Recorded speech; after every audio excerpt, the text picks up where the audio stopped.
소녀담의 이야기가 계속될 수 있도록 구독과 좋아요로 응원의 마음을 보내주세요. 그럼 이야기 시작합니다. 옛날 옛적 조선 영조 연간 경상도 안동 지역에는 득보라는 머슴이 살고 있었습니다. 득보는 50평생을 노총각으로 살아온 사내였지요. 양반가의 창고를 관리하는 일을 맡아 새벽부터 밤늦게까지 성실하게 일했습니다. 마을 사람들은 득보를 보며 혀를 찼습니다. 아이고, 득보는 참 불쌍해. 저 나이 되도록 장가도 못 가고. 그래도 성실하기는 하지. 양반 댁에서도 믿고 맡기잖아. 득보는 남들의 동정 어린 시선에도 아랑곳하지 않았습니다. 그저 묵묵히 자신의 일을 해낼 뿐이었지요. 득보가 사는 곳은 양반댁 뒤편의 작은 움막이었습니다. 비가 새고 바람이 들어왔지만 득보는 불평하지 않았습니다. 이만하면 살만하지. 득보는 매일 같은 일상을 반복했습니다. 해 뜨기 전에 일어나 창고를 점검하고 곡식을 정리하고 물건을 나르는 일이었습니다. 비록 가난하고 외로운 삶이었지만 득보의 마음은 언제나 평온했습니다. 어느 가을날 득보는 산에 나무를 하러 갔습니다. 오늘은 날씨가 참 좋구나. 득보는 지게를 지고 산길을 올랐습니다. 단풍이 물든 산은 아름다웠고 득보는 코를 훌쩍이며 나무를 찾아 헤맸지요. 그런데 갑자기 어디선가 아기 우는 소리가 들려왔습니다. 응애 응애. 득보는 귀를 의심했습니다. 이 깊은 산속에 아기가 있을 리 없었으니까요. 하지만 울음소리는 계속되었고 득보는 소리가 나는 쪽으로 발걸음을 옮겼습니다. 바위 틈새에 누군가 아기를 버려두고 간 것이었습니다. 갓난아기였습니다. 추운 날씨에 얇은 천 하나만 덮인 채 떨고 있었지요. 이런 이를 어쩌나. 득보는 황급히 아기를 안아 올렸습니다. 아기는 파리한 얼굴로 득보를 올려다보았습니다. 누가 이런 짓을 한 거야? 어찌 이리 어린 것을 버릴 수가 있나? 득보의 눈에서 눈물이 흘러내렸습니다. 아기는 득보의 품에 안겨 울음을 그쳤습니다. 득보는 자신의 옷을 벗어 아기를 감싸 안았습니다. 걱정 마라 아기야.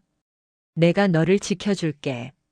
득보는 나무를 하는 것도 잊은 채 서둘러 산을 내려왔습니다. 득보는 아기를 자신의 움막으로 데려왔습니다. 이제부터 내 이름은 복동이다. 복받고 살라는 뜻이지. 득보는 복동을 정성껏 돌보기 시작했습니다. 품삯을 아껴 쌀을 사서 미음을 쑤어 먹였고 밤에는 복동을 품에 안고 잤습니다. 마을 사람들은 득보를 이상하게 여겼습니다. 저 나이에 무슨 애를 주워다 키워. 제 팔자도 기구한데. 하지만 득보는 행복했습니다. 복동이 있어 더 이상 외롭지 않았습니다. 복동은 자라면서 놀라운 모습을 보였습니다. 다른 아이들보다 유난히 총명했고 말을 빨리 배웠습니다. 아버지, 저 새 이름이 뭐예요? 저건 까치란다. 까치는 왜 까까악 우나요?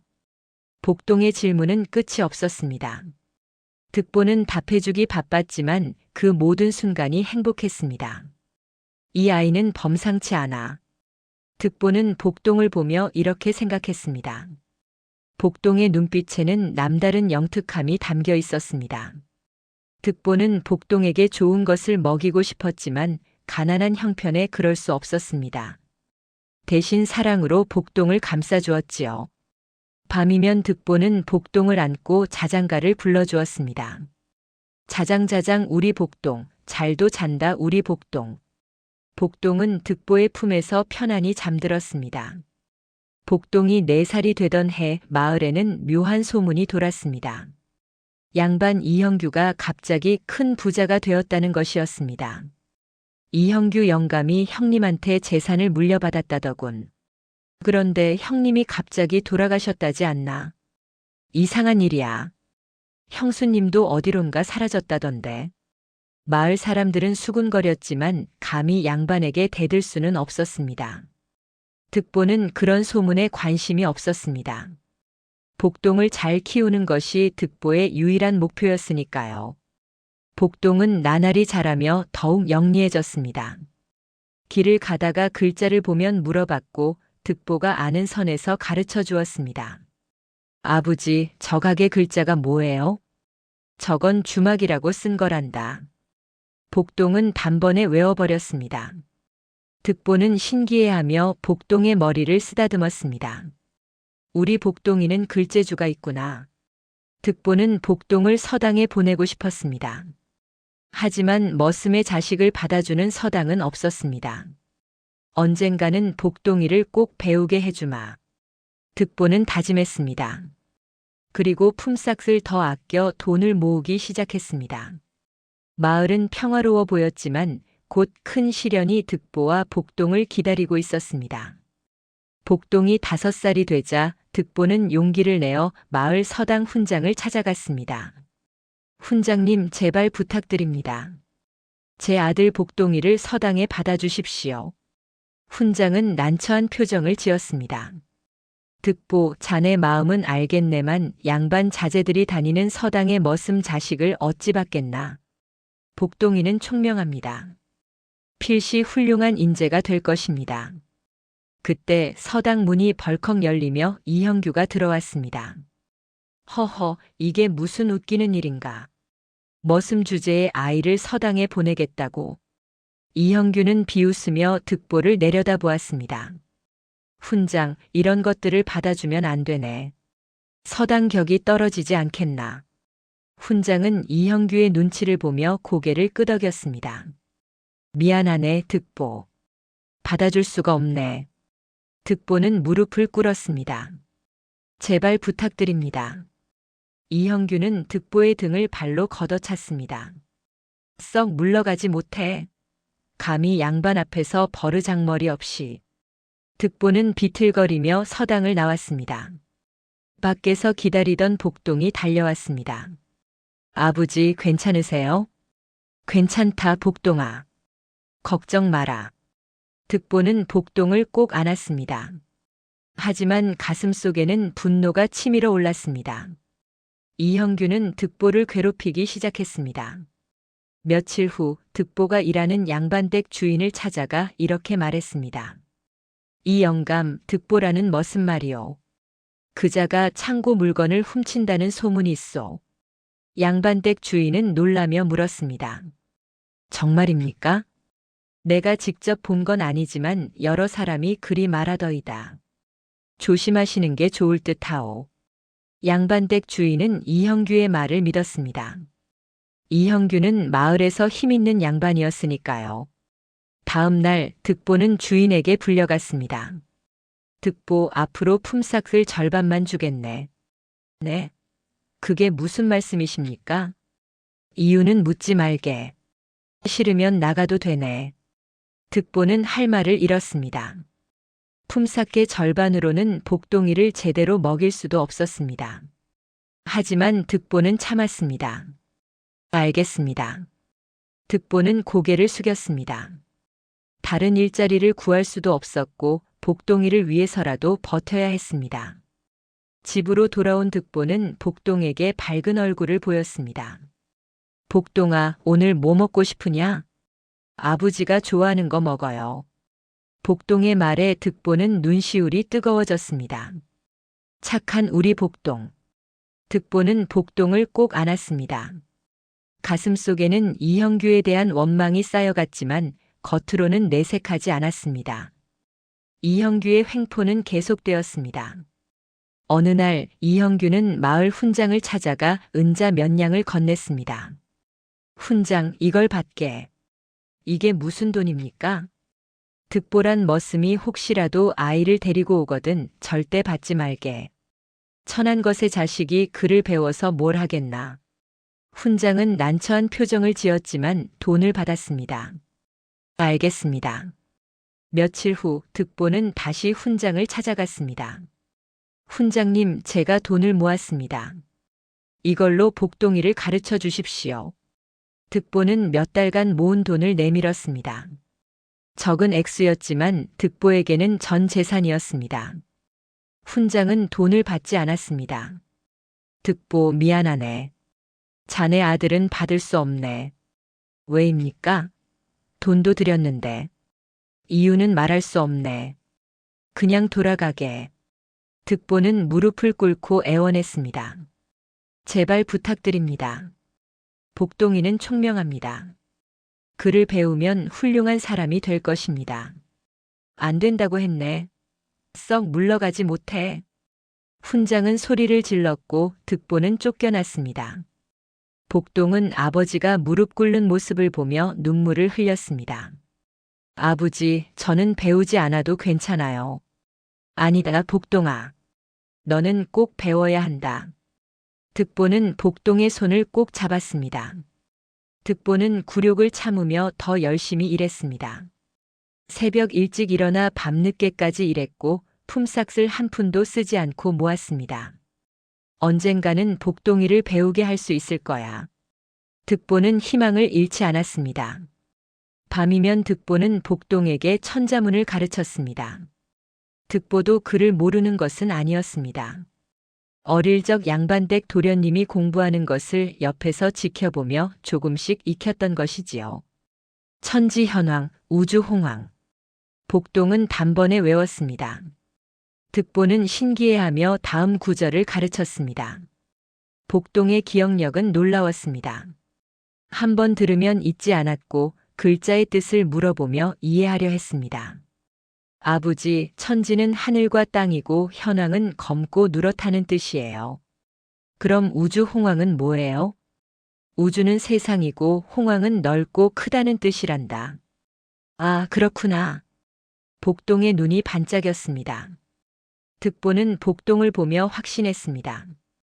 이 아이는 필시 큰 인물이 될 거야. 득보는 밤마다 복동을 가르치며 행복했습니다. 비록 서당에는 보내지 못했지만 득보 자신이라도 가르쳐 줄 수 있었으니까요. 복동이 7살이 되던 해 이형규는 복동이 총명하다는 소문을 들었습니다. 머슴의 자식이 글을 안다고, 그것도 혼자 배웠다고. 이형규는 불안해졌습니다. 이유는 알 수 없었지만 복동이라는 아이가 자꾸 신경 쓰였습니다. 저 아이를 그냥 두면 안 돼. 이형규는 신복을 불러 명령했습니다. 오늘 밤 득보의 움막에 불을 지르도록 해. 예, 나리. 한밤중 득보와 복동이 잠든 사이 누군가 움막 주변에 불을 붙였습니다. 하지만 마침 지나가던 마을 사람이 불을 발견하고 소리쳤습니다. 불이야, 불이야. 마을 사람들이 달려와 불을 껐고 득보와 복동은 간신히 목숨을 건졌습니다. 고맙습니다. 정말 고맙습니다. 득보는 마을 사람들에게 거듭 고개를 숙였습니다. 다음 날 이형규는 불이 제대로 번지지 않았다는 소식을 듣고 화를 냈습니다. 쓸모없는 것들. 이형규는 직접 나서기로 했습니다. 며칠 후 득보가 장에 가는 길에 이형규가 나타났습니다. 득보, 잠깐 이리 와보게. 무슨 일이십니까? 이형규는 대뜸 득보의 뺨을 때렸습니다. 감히 머슴 주제의 아들을 가르친다고. 내 놈의 주제를 모르는가. 득보는 맞고도 참았습니다. 죄송합니다. 이형규는 득보를 몇 차례 더 때리고 가버렸습니다. 득보는 온몸에 상처를 입고 집으로 돌아왔습니다. 복동은 아버지의 모습을 보고 깜짝 놀랐습니다. 아버지, 어디 다치셨어요? 괜찮다, 복동아. 아비는 괜찮아. 득보는 억지로 웃으며 복동을 안심시켰습니다. 하지만 복동은 눈물을 흘렸습니다. 다 제 때문이에요. 제가 글을 배우려고 해서. 아니다, 복동아. 내 잘못이 아니야. 득보는 복동을 꼭 안았습니다. 너는 꼭 글을 배워야 한다. 그래서 훌륭한 사람이 되어야 해. 복동은 아버지의 품에서 울었습니다. 그날 밤 복동은 다짐했습니다. 언젠가 저도 힘을 키워서 아버지를 지켜드릴 거예요. 득보는 복동의 머리를 쓰다듬었습니다. 우리 복동이가 그렇게 말해주니 고맙구나.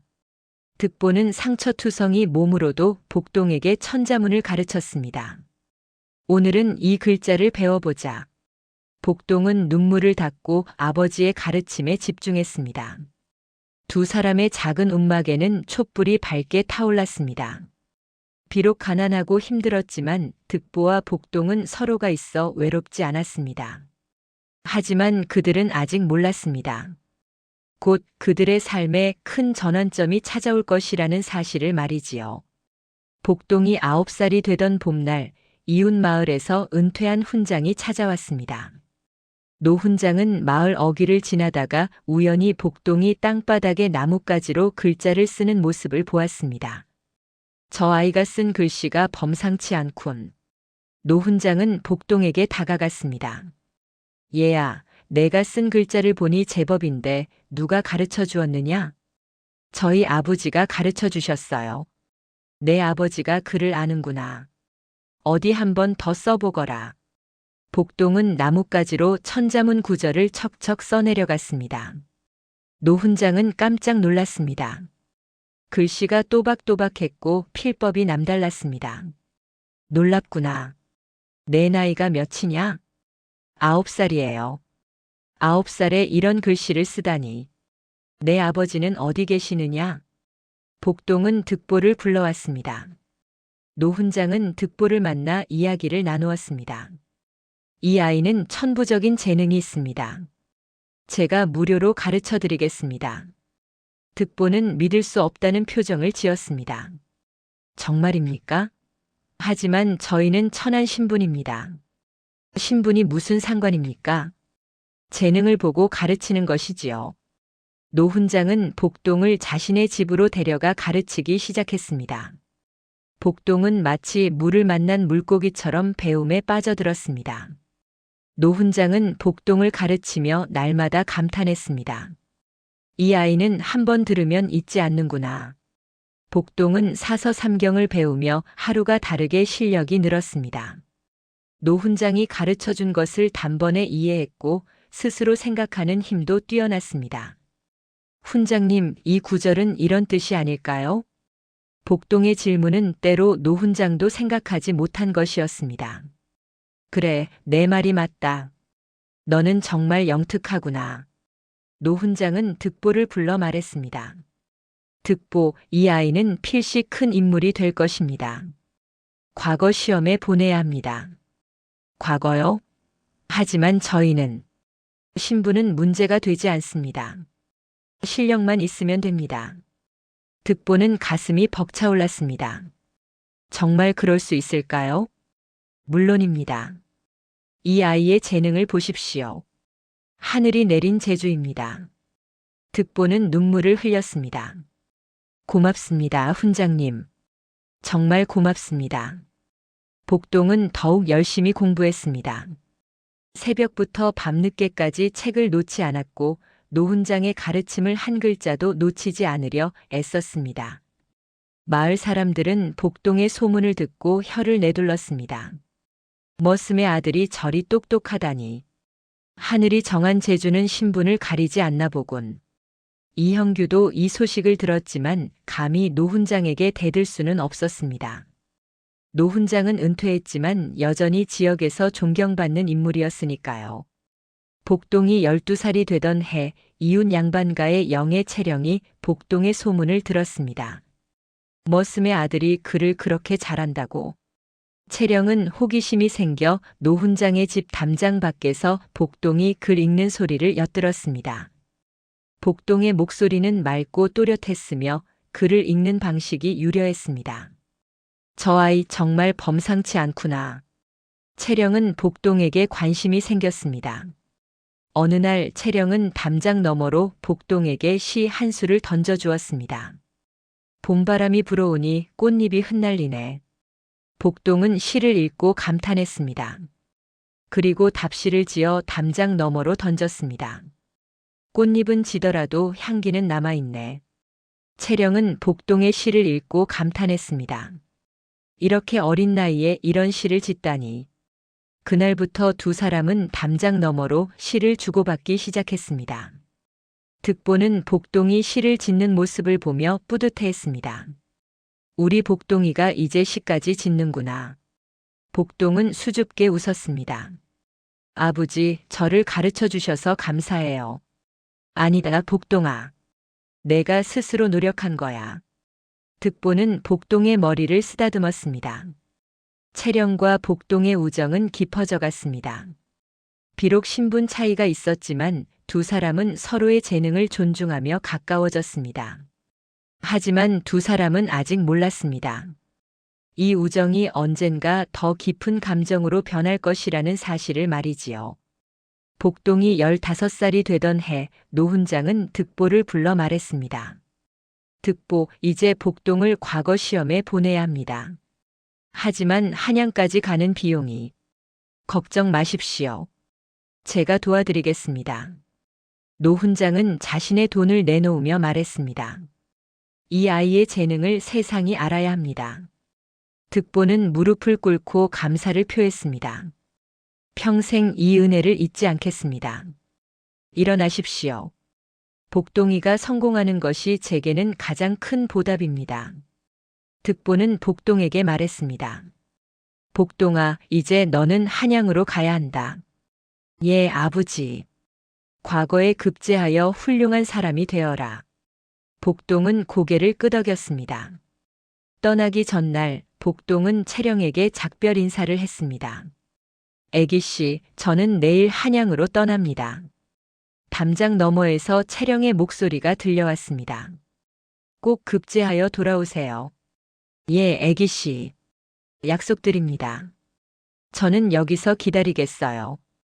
복동은 가슴이 뛰었습니다. 채령의 말에는 특별한 의미가 담겨 있었습니다. 다음 날 아침 복동은 득보와 노훈장에게 절을 올리고 한양으로 떠났습니다. 아버지, 건강하세요. 꼭 성공해서 돌아오겠습니다. 그래, 복동아. 조심해서 가거라. 득보는 복동이 멀어지는 뒷모습을 눈물로 바라보았습니다. 복동이 18살이 되어 한양으로 떠나던 날 득보는 평생 모은 돈을 모두 복동에게 주었습니다. 이걸로 한양에서 공부하거라. 아버지, 이건 너무 많아요. 아니다, 복동아. 너는 꼭 성공해야 한다. 복동은 눈물을 흘리며 절을 올렸습니다. 한양으로 가는 길은 멀고 험했습니다. 복동은 보름을 걸어 한양에 도착했습니다. 한양은 복동이 상상했던 것보다 훨씬 컸습니다. 사람들이 북적거렸고 큰 기와집들이 즐비했습니다. 복동은 하숙집을 구했습니다. 주인 할머니는 친절했습니다. 얘야, 과거 보러 왔구나. 열심히 해라. 예, 할머니. 감사합니다. 복동은 하숙집 작은 방에서 밤낮으로 공부했습니다. 어느 날 저녁 복동은 산책을 하다가 기생집 앞을 지나게 되었습니다. 화려한 기생집에서는 음악 소리가 흘러나왔고 문틈으로 한 여인이 보였습니다. 여인은 복동과 묘하게 닮은 얼굴을 하고 있었습니다. 복동은 가슴이 철렁했습니다. 왜 저 여인이 저와 닮았을까? 복동은 이상한 끌림을 느꼈지만 공부에 집중하기 위해 애써 잊으려 했습니다. 하지만 그날 밤 복동은 그 여인의 얼굴이 자꾸 떠올라 잠을 이루지 못했습니다. 한양에서의 생활은 쉽지 않았습니다. 복동은 하숙집 주인 할머니의 도움으로 과거 공부에 매진했습니다. 얘야, 밥 먹고 공부해라. 빈속에 공부가 되겠니? 감사합니다, 할머니. 복동은 사서 삼경을 되풀이해서 읽었고 시부를 지으며 실력을 갈고 닦았습니다. 어느 날 복동은 우연히 다시 그 기생집 앞을 지나게 되었습니다. 이번에는 여인이 밖으로 나와 앉아 있었습니다. 여인의 얼굴에는 깊은 슬픔이 서려 있었습니다. 복동은 용기를 내어 다가갔습니다. 실례지만 어인께서는 어디 출신이십니까? 여인은 복동을 올려다보았습니다. 그리고 깜짝 놀란 표정을 지었습니다. 이 아이가 왜 나와 닮았을까? 여인은 속으로 생각했습니다. 저는 경상도 안동 출신이옵니다. 안동이요? 저도 안동에서 왔습니다. 여인은 눈물을 글썽였습니다. 그러하시구나. 참 반갑구나. 복동은 여인에게서 묘한 친근감을 느꼈습니다. 어인께서는 어찌 이곳에 계십니까? 여인은 잠시 망설이다가 말했습니다. 18년 전 저는 양반가의 부인이었습니다. 하지만 남편이 갑자기 돌아가시고 시동생이 저를 이곳에 팔아버렸습니다. 복동은 가슴이 철렁했습니다. 18년 전이라면 복동은 자신이 버려진 시기와 비슷하다는 것을 깨달았습니다. 복동은 여인과 이야기를 나누며 점점 더 의심을 품게 되었습니다. 어인께서는 혹시 자식이 있으셨습니까? 여인은 눈물을 흘렸습니다. 있었습니다. 갓난아기 아들이 있었지요. 하지만 시동생이 산에 버렸다고 들었습니다. 복동은 온몸에 전율이 흘렀습니다. 혹시 그 아기가 나일까? 복동은 더 묻고 싶었지만 여인이 너무 슬퍼하는 모습에 차마 물을 수 없었습니다. 곧 다시 찾아뵙겠습니다. 복동은 여인에게 절을 하고 돌아섰습니다. 하숙집으로 돌아온 복동은 밤새 생각에 잠겼습니다. 저 여인이 정말 내 어머니일까? 그렇다면 나는 양반가의 자식인가? 복동은 혼란스러웠습니다. 며칠 후 복동은 다시 여인을 찾아갔습니다. 하지만 그날 밤 낯선 사내들이 복동을 습격했습니다. 저놈이다. 죽여라. 복동은 황급히 도망쳤습니다. 사내들은 칼을 들고 복동을 쫓아왔습니다. 복동은 간신히 골목길로 숨어 목숨을 건졌습니다. 누가 나를 죽이려 했을까? 복동은 떨리는 가슴을 진정시켰습니다. 다음 날 복동은 자객들이 안동에서 온 사람들이라는 소문을 들었습니다. 혹시 이형규 영감해지실까? 복동은 이형규를 의심하기 시작했습니다. 복동은 자객 사건 이후 더욱 조심스럽게 행동했습니다. 누군가 나를 죽이려 한다. 왜일까? 복동은 고향 마을 사람들에게 은밀히 편지를 보냈습니다. 이형규 영감의 과거 행적을 조사해 주십시오. 마을에 신뢰하는 어른이 답장을 보내왔습니다. 이형규는 18년 전 형을 독살했다는 소문이 있어. 하지만 증거가 없어 처벌받지 않았소. 복동은 분노에 떨었습니다. 그렇다면 저 여인은 정말 내 어머니이고 나는 양반가의 자식이구나. 복동은 진실을 밝히기로 결심했습니다. 하지만 먼저 과거 시험에 급제해야 했습니다. 급제하지 못하면 아무것도 할 수 없었으니까요. 복동은 더욱 열심히 공부했습니다. 밤낮으로 책을 읽었고 시부를 지으며 실력을 갈고 닦았습니다. 하숙집 주인 할머니는 복동을 격려했습니다. 얘야, 너는 필시 급제할 게야. 내 눈빛을 보면 알 수 있어. 감사합니다, 할머니. 복동은 득보를 생각했습니다. 아버지, 저는 꼭 성공하겠습니다. 그리고 아버지께 보답하겠습니다. 복동의 마음속에는 득보에 대한 그리움과 감사함이 가득했습니다. 복동은 이형규의 악행을 밝혀내기 위한 계획을 세웠습니다. 먼저 과거에 급제하고 그 다음 증거를 모아야 한다. 복동은 고향 마을 사람들에게 계속 편지를 보내며 정보를 수집했습니다. 이형규가 형을 독살할 때 사용한 독약은 무엇인지, 누가 목격했는지 알아봐 주십시오. 마을 사람들은 조심스럽게 조사했습니다. 이형규가 당시 의원에게서 독약을 구했다는 증언이 있어. 하지만 그 의원은 이미 죽었어. 복동은 실망했지만 포기하지 않았습니다. 다른 증거가 있을 것이다. 복동은 또한 기생집의 여인을 자주 찾아가 이야기를 나누었습니다. 어인께서 기억하시는 것이 있으면 모두 말씀해 주십시오. 여인은 조금씩 기억을 떠올렸습니다. 남편이 돌아가시기 전날 시동생이 특별한 음식을 가져왔습니다. 남편은 그것을 먹고 갑자기 쓰러졌지요. 그 음식은 무엇이었습니까? 약재가 들어간 죽이었습니다. 시동생은 형님의 건강을 위해 준비했다고 했지요. 복동은 이것이 중요한 단서라고 생각했습니다. 그 죽을 누가 만들었습니까? 시동생이 직접 만들었다고 했습니다. 복동은 모든 정보를 기록했습니다. 반드시 이형규의 죄를 밝혀내겠다. 과거 시험 준비가 한창이던 어느 날, 복동은 고향에서 온 편지를 받았습니다. 채령이 보낸 편지였습니다. 복동 도령, 안녕하신지요? 저는 여기서 도령을 기다리고 있습니다. 부디 건강하시고 꼭 급제하여 돌아오십시오. 복동은 편지를 읽으며 가슴이 뜨거워졌습니다. 애기씨. 복동은 채령을 생각했습니다. 담장 너머로 시를 주고받던 그 시절이 떠올랐습니다. 복동은 답장을 썼습니다. 애기씨, 저는 이곳에서 열심히 공부하고 있습니다. 꼭 급제하여 돌아가겠습니다. 그때까지 기다려 주십시오. 복동은 편지를 보내고 다시 공부에 매진했습니다. 하지만 마음 한편에는 채령에 대한 그리움이 자리 잡았습니다. 우리는 신분이 다르지만 언젠가는. 복동은 희망을 품었습니다. 며칠 후 복동은 다시 기생집 여인을 찾아갔습니다. 어인, 저는 곧 과거 시험을 봅니다. 급제하면 어인을 이곳에서 구해드리겠습니다. 여인은 눈물을 흘렸습니다. 고맙구나, 아이야.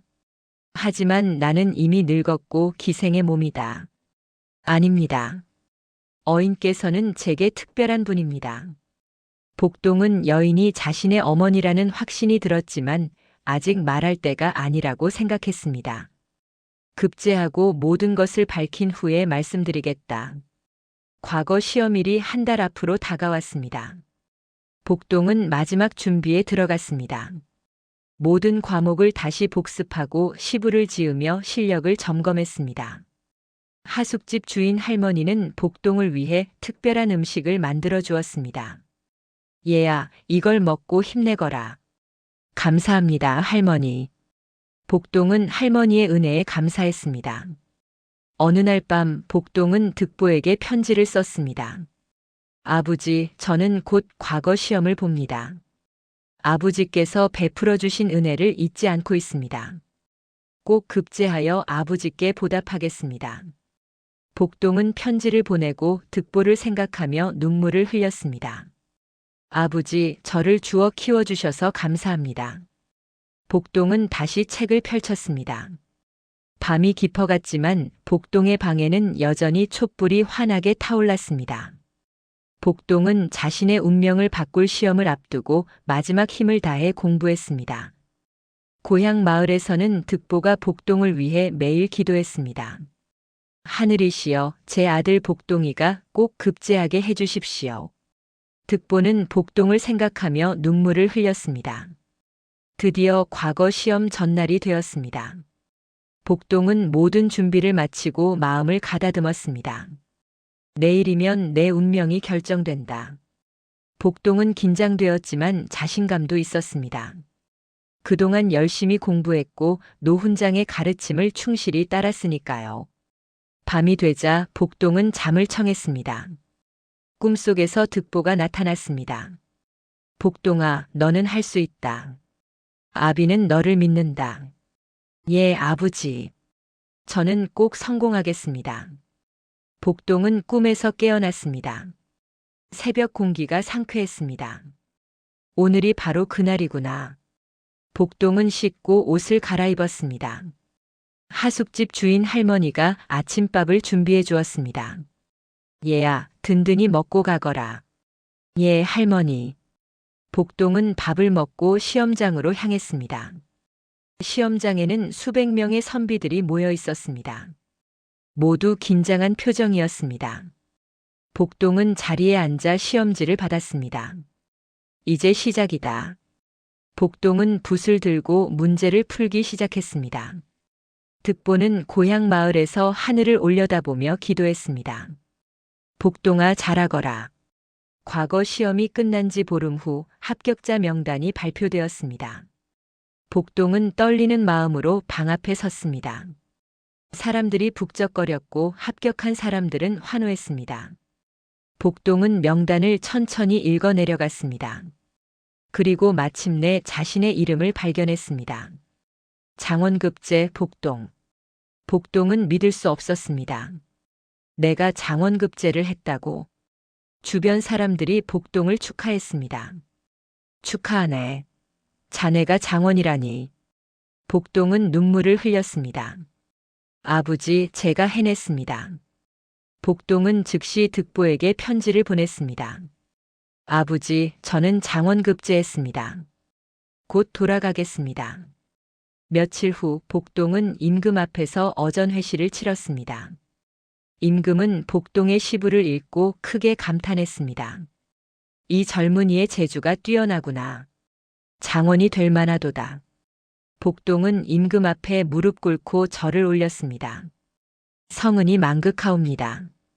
임금은 복동에게 벼슬을 내렸습니다. 그대를 성균관 하교로 임명하노라. 복동은 감격하여 다시 절을 올렸습니다.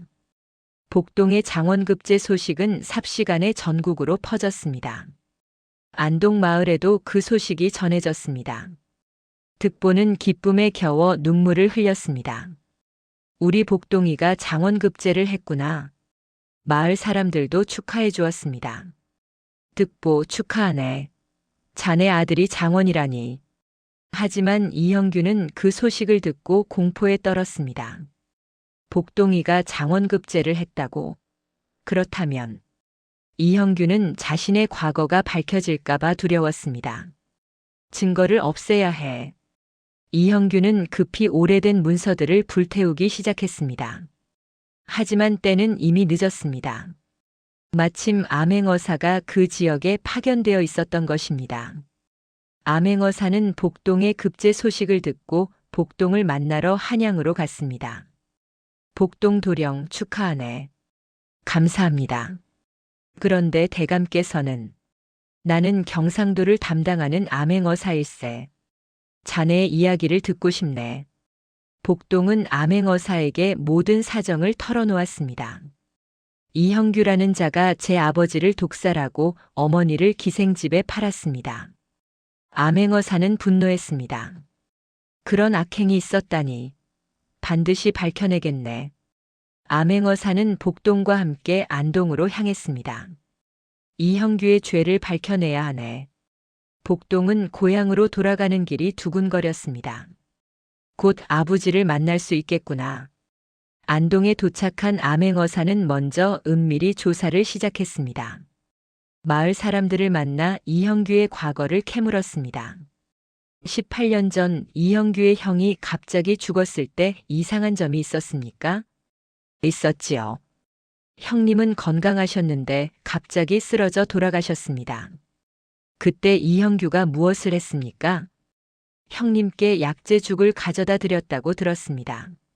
암행어사는 증거를 모았습니다. 또한 당시 의원의 제자를 찾아내어 증언을 들었습니다. 스승님께서 이형규에게 독약을 팔았다고 죽기 전에 말씀하셨습니다. 암행어사는 충분한 증거를 확보했습니다. 어느 날 밤 암행어사는 이형규의 집을 급습했습니다. 누구냐? 이형규는 깜짝 놀라 일어났습니다. 암행어사는 마패를 꺼냈습니다. 암행어사 출두요. 이형규는 얼굴이 하얗게 질렸습니다. 암행어사라니. 암행어사는 이형규를 포박했습니다. 너는 형을 독살하고 형수를 팔아넘긴 죄를 지었다. 이형규는 발버둥 쳤습니다. 아닙니다. 저는 그런 짓을 하지 않았습니다. 하지만 암행어사는 증거를 제시했습니다. 이 독약을 산 것이 내가 아니더냐? 의원의 제자가 증언했다. 그것은 이형규는 말문이 막혔습니다. 또한 여러 사람이 내가 형에게 약재죽을 가져다 준 것을 보았다고 했다. 이형규는 더 이상 변명할 수 없었습니다.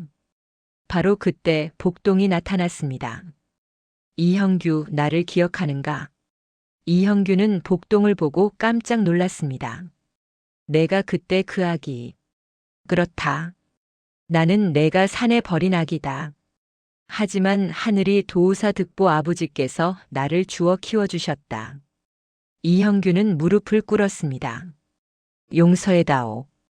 복동은 냉정하게 말했습니다. 용서는 하늘이 하는 것이다. 너는 마땅히 벌을 받아야 한다.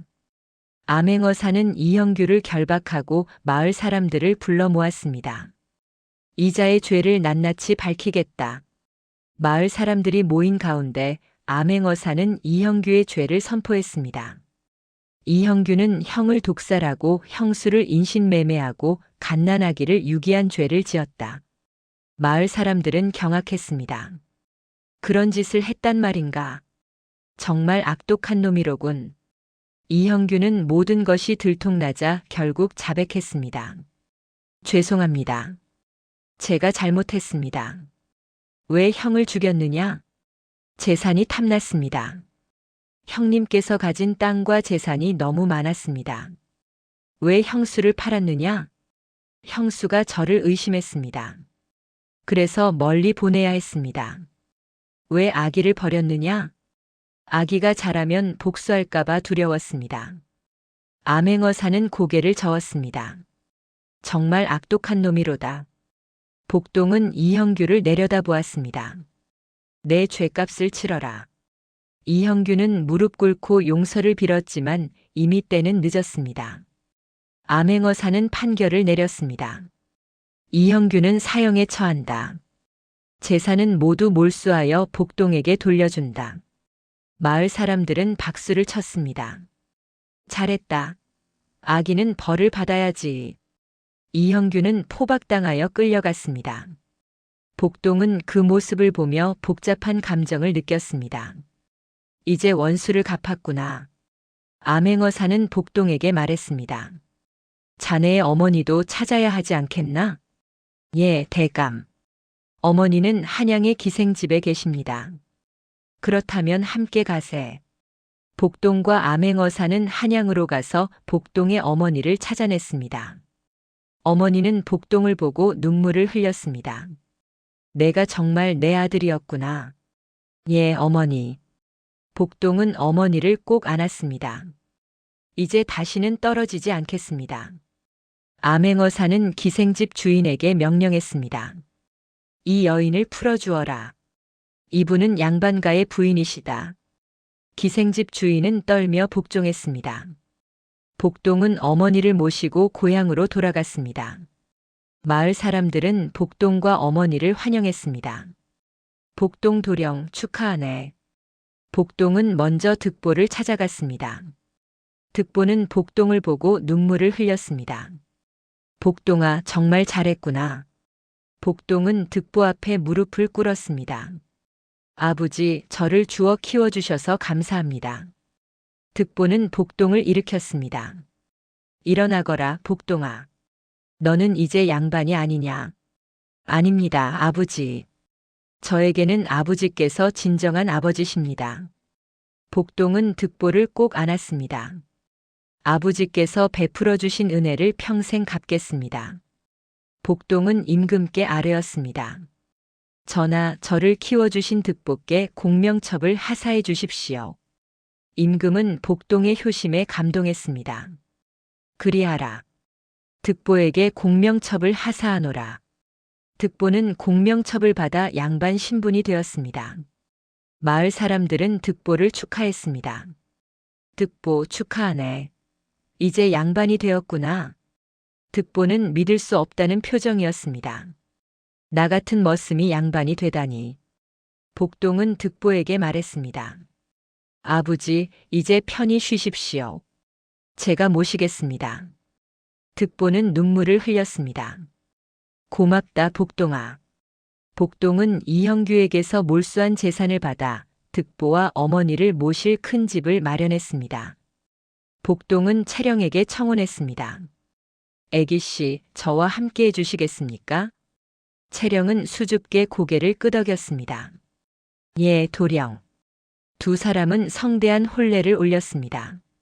마을 사람들이 모두 모여 축하해 주었습니다. 복동은 득보와 어머니를 극진히 모시며 살았습니다. 득보는 평생 처음으로 편안한 삶을 살게 되었습니다. 복동아, 나는 정말 행복하다. 아버지, 저도 행복합니다. 복동은 벼슬을 하며 백성들을 위해 일했습니다. 언제나 정직하고 공정하게 일했으며 가난한 사람들을 도왔습니다. 채령은 현명한 아내가 되어 복동을 도왔고 두 사람은 슬하에 자식들을 낳아 화목하게 살았습니다. 득보는 손자들에게 옛날 이야기를 들려주며 여생을 평안히 보냈습니다. 할아버지, 그래서 어떻게 되었어요? 복동이는 효자가 되어 나를 모셨단다. 복동은 득보를 볼 때마다 생각했습니다.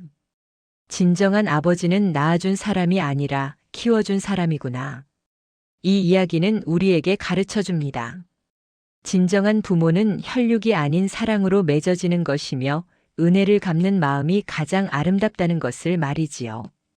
다음 영상을 빠르게 만나보시려면 좋아요와 구독을 눌러주세요.